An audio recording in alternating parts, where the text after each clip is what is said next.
পরিষ্কার রাস্তা আছে, দেখো। ফালতু সময় নষ্ট করো না ভাই।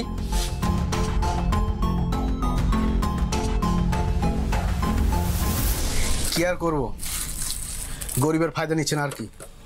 নিন।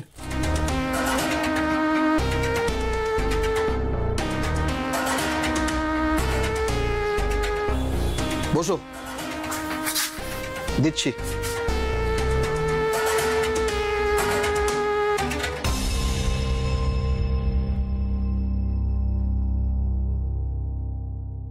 সে কি, ভিক্টিমের ফোন অন হয়েছে? হ্যাঁ স্যার, পাক্কা খবর। আমাদের সাইবার সেল এক্ষুনি জানিয়েছে যে এই ফোনটা নাকি খোলা হয়েছে। কোথায়, কে অন করেছে? স্যার, লোকেশন পেয়ে গেছি, এবার শুধু গিয়ে এনকোয়ারি করতে হবে।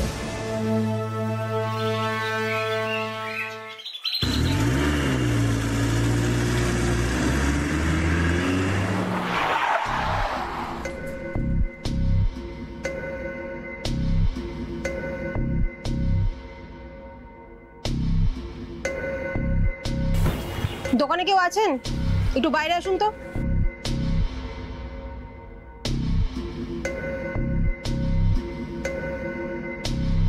হ্যাঁ ম্যাডাম, বলুন। আপনার সহযোগিতার দরকার ছিল, তাই আমরা আপনার কাছে এলাম। বলছি, কি ব্যাপারে সহযোগিতা চাইছেন যদি একটু বলেন? একটা ইনফরমেশন চাই। ইনফরমেশন? কিসের ম্যাডাম? কালকে আপনি কোনো ফোন কিনেছিলেন? হ্যাঁ ম্যাডাম, ওই একজন লোক একটা ফোন বিক্রি করতে এসেছিল। এত লোক থাকতে আপনার কাছে বা বিক্রি করতে এলেন কেন? সত্যি কথা কি ম্যাডাম, কত লোকই তো আসা যাওয়া করে। আমার তো ওই কেনা বেচাই আমার সব কিছু, তাই ও হয়তো কোথা দিয়ে কোনো খোঁজ খবর হয়তো পেয়েছে, তাই আর কি।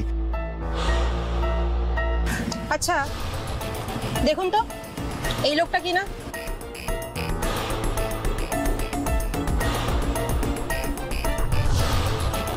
হ্যাঁ ম্যাডাম, হ্যাঁ এই লোকটাই কালকে ফোন বিক্রি করতে এসেছিল। আচ্ছা, ইনি কোথা থেকে এসেছিলেন বলতে পারবেন? না ম্যাডাম, সেটা বলতে পারবো না। অ্যাকচুয়ালি ম্যাডাম, কত লোকই তো আসা যাওয়া করে, অত শত খবর আমি রাখি না। কি দরকার বলুন, আমার সামান্য এই কেনা বেচার ব্যবসা, কারো হাড়ি খবর রেখে আমি কি করব বলুন তো?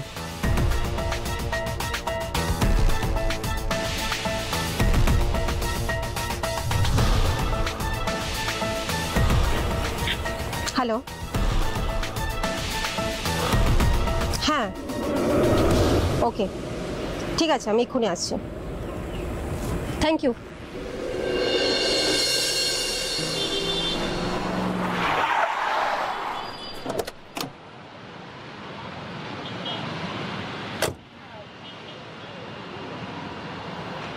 কি ব্যাপার মুখার্জি বাবু, আপনি হঠাৎ এখানে ডাকলেন কেন? চা খেতে? সেটা তো ঠিক বুঝলাম না। আপনি এত টেনশন নিচ্ছেন কেন? দাঁড়ান, সব বুঝতে পারবেন। এই দাদা, দুটো চা দাও।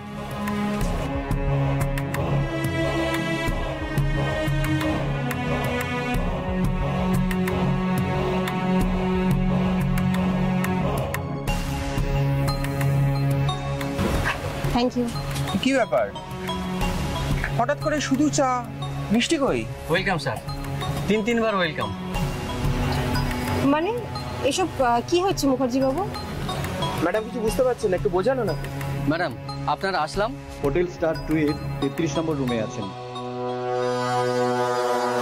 সেটা কোথায়? মোড়ের মাথায়। একাই রয়েছে? হ্যাঁ একাই রয়েছে, খুব একটা বেরোয় না। ম্যানেজারকে জিজ্ঞাসা করলে বলে দেবে।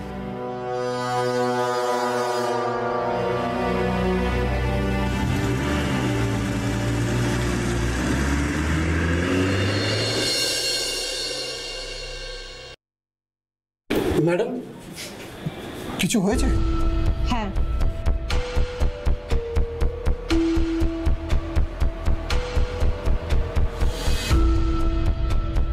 দেখুন তো, এনাকে চিনতে পারছেন? হ্যাঁ হ্যাঁ, এই লোকটাই তো আমাদের হোটেলে রুম নিয়েছে। কবে রুম নিয়েছিল? সে তো দিন 7 হয়ে গেছে। রুম নাম্বার কত? 1 মিনিট।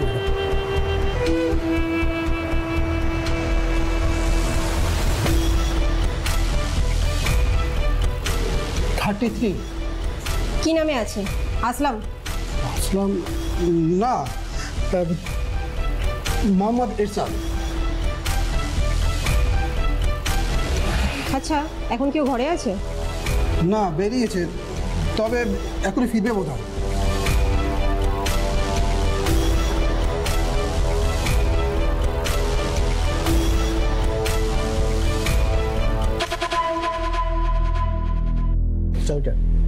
চাবি দিয়ে।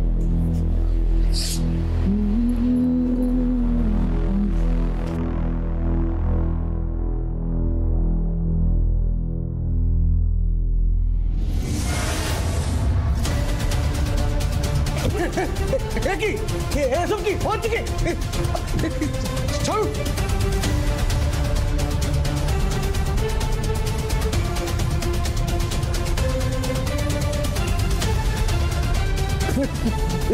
ছাড়ুন আমাকে।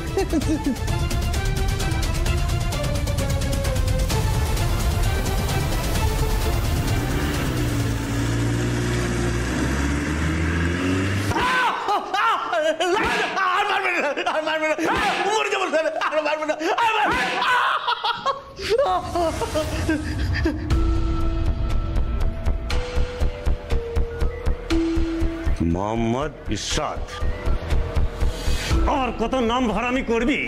আমাকে তুলে আনলেন কেন? সেই কৈফিয়ত কি তোকে দিতে হবে? আমি কিছু করিনি, আমি নির্দোষ। তুই নির্দোষ তো পালিয়ে গেছিলিস কেন? আমি কিচ্ছু করিনি, সত্যি বলছি স্যার, আমি কিচ্ছু করিনি। পবনকে খুন করেছিস তুই। সিসিটিভিতে তো ছবি আছে।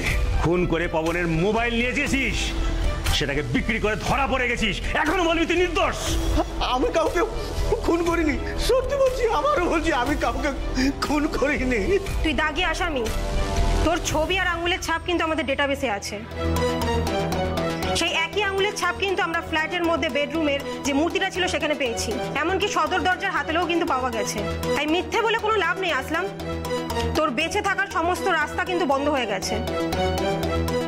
স্বীকার না করলে তোর বিপদ কিন্তু আরো বাড়বে বলে দিলাম।